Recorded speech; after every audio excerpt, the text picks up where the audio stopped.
Hi ಎಲ್ಲರಿಗೂ ನಮಸ್ಕಾರ. Rice ಜೊತೆ ಬೇಳೆ ಸಾರು ರಸಮ್ಮು ತಿಂದು ಬೇಜಾರಾಗಿದೆಯಾ? ಹಾಗಿದ್ರೆ ಬಿಸಿ ಬಿಸಿ ರೈಸ್ ಜೊತೆ ಈ ಥರ ಮಾವಿನಕಾಯಿ ಗೊಜ್ಜು ಮಾಡಿಕೊಂಡು ತಿನ್ನಿ. ಇದು ಮಾಡಲಿಕ್ಕೂ ಸುಲಭ, ರುಚಿಯೂ ತುಂಬ ಚೆನ್ನಾಗಿರುತ್ತೆ. ಈ ಮ್ಯಾಂಗೋ ಸೀಸನ್ನಲ್ಲಿ ಒಂದ್ಸಲ ಆದರೂ ಈ ಥರ ಗೊಜ್ಜನ್ನು ಟ್ರೈ ಮಾಡಿ ನೋಡಿ. ಮೊದಲಿಗೆ ಈ ಗೊಜ್ಜು ಮಾಡಲಿಕ್ಕೆ ಒಂದು ಹಸಿ ಮಾವಿನಕಾಯನ್ನು ತೆಗೆದಿಟ್ಕೊಂಡು ಕಟ್ ಮಾಡಿಟ್ಕೊಂಡಿನಿ. ಇದಕ್ಕೊಂದು ಸಣ್ಣದಾಗಿ ಮಸಾಲ ಮಾಡ್ಕೊಳ್ಳೋಣ. 1 ಟೀ ಸ್ಪೂನ್ ಮೆಂತೆ, 2 ಟೇಬಲ್ ಸ್ಪೂನ್ ಸಾಸಿವೆಯನ್ನು ತಗೊಂಡು ನೀಟಾಗಿ ಫ್ರೈ ಮಾಡ್ಕೊಳ್ಳೋಣ. ಇದು ಚೆನ್ನಾಗಿ ಚಟ್ಪಟ ಅಂತ ಹುರಿದ ನಂತರ ಇದನ್ನು ಮಿಕ್ಸಿ ಜಾರಿಗೆ ಹಾಕ್ಕೊಂಡು ಸಣ್ಣಾಗಿ ಮಿಕ್ಸಿ ಮಾಡಿಟ್ಕೊಳ್ಳೋಣ. ಕೊನೆಯಲ್ಲಿ ಈ ವಿಡಿಯೋ ನಿಮಗೆ ಇಷ್ಟ ಆದರೆ ಲೈಕ್ ಮಾಡಿ, ಶೇರ್ ಮಾಡಿ, ಸಬ್ಸ್ಕ್ರೈಬ್ ಆಗೋದ್ರ ಮುಖಾಂತರ ನಮ್ಮನ್ನು ಪ್ರೋತ್ಸಾಹಿಸಿ. ನೋಡಿ, ಇದೆಲ್ಲ ನೀಟಾಗಿ ಪುಡಿಯಾಗಿದೆ. ಇದನ್ನು ಪಕ್ಕಕ್ಕೆ ಇಟ್ಕೊಳ್ಳೋಣ. ಈಗ ಮಾವಿನಕಾಯಿಯನ್ನು ಒಗ್ಗರಣೆ ಹಾಕ್ಕೊಳ್ಳೋಣ.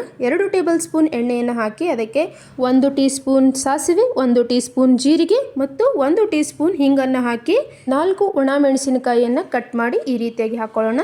ಈಗ ಸಣ್ಣದಾಗಿ ಕಟ್ ಮಾಡಿಟ್ಟಂಥ ಮಾವಿನಕಾಯಿನ ಇದಕ್ಕೆ ಸೇರಿಸ್ಕೊಳ್ಳೋಣ. ನೀಟಾಗಿ ಮಿಕ್ಸ್ ಮಾಡ್ಕೊಳ್ಳೋಣ. ನೋಡಿ, ಒಗ್ಗರಣೆ ಜೊತೆ ಮಿಕ್ಸ್ ಆದ ನಂತರ ಇದಕ್ಕೆ ರುಚಿಗೆ ತಕ್ಕಷ್ಟು ಉಪ್ಪು, 1 ಚಿಟಿಕೆ ಅರಿಶಿನ ಪುಡಿಯನ್ನು ಹಾಕಿ ಮಿಕ್ಸ್ ಮಾಡ್ಕೊಳ್ಳೋಣ. ಇದನ್ನೇ ನೀವು 2 ರೀತಿಯಾಗಿ ಕೂಡ ಮಾಡ್ಬೋದು. ಕಡಿಮೆ ಕುದಿಸಿದರೆ ಬಿಸಿ ಉಪ್ಪಿನಕಾಯಿ ಆಗುತ್ತೆ. ಇದನ್ನೇ ಸ್ವಲ್ಪ ಹೆಚ್ಚಾಗಿ ಫ್ರೈ ಮಾಡಿಕೊಂಡ್ರೆ ಗೊಜ್ಜಾಗುತ್ತೆ.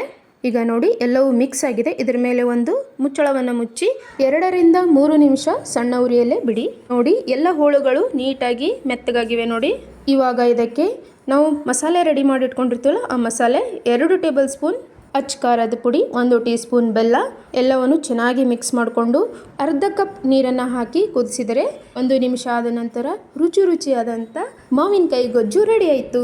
ಇದನ್ನು ನೀವು ಚಪಾತಿ ಜೊತೆ, ರೊಟ್ಟಿ ಜೊತೆ, ಬಿಸಿ ಅನ್ನದ ಜೊತೆ ತಿಂದರೆ ತುಂಬ ಚೆನ್ನಾಗಿರುತ್ತೆ. ನೀವು ಕೂಡ ಈ ಗೊಜ್ಜನ್ನು ಮನೆಯಲ್ಲಿ ಟ್ರೈ ಮಾಡಿ ಹೇಗಾಯ್ತಂತ ಕಮೆಂಟ್ ಮಾಡಿ. ಇನ್ನೊಂದು ಮಾವಿನಕಾಯಿಯ ಹೊಸ ರೆಸಿಪಿಯೊಂದಿಗೆ ಮತ್ತೆ ಬರ್ತೀನಿ. ಅಲ್ಲಿವರೆಗೂ take care, bye bye. Thank you for watching.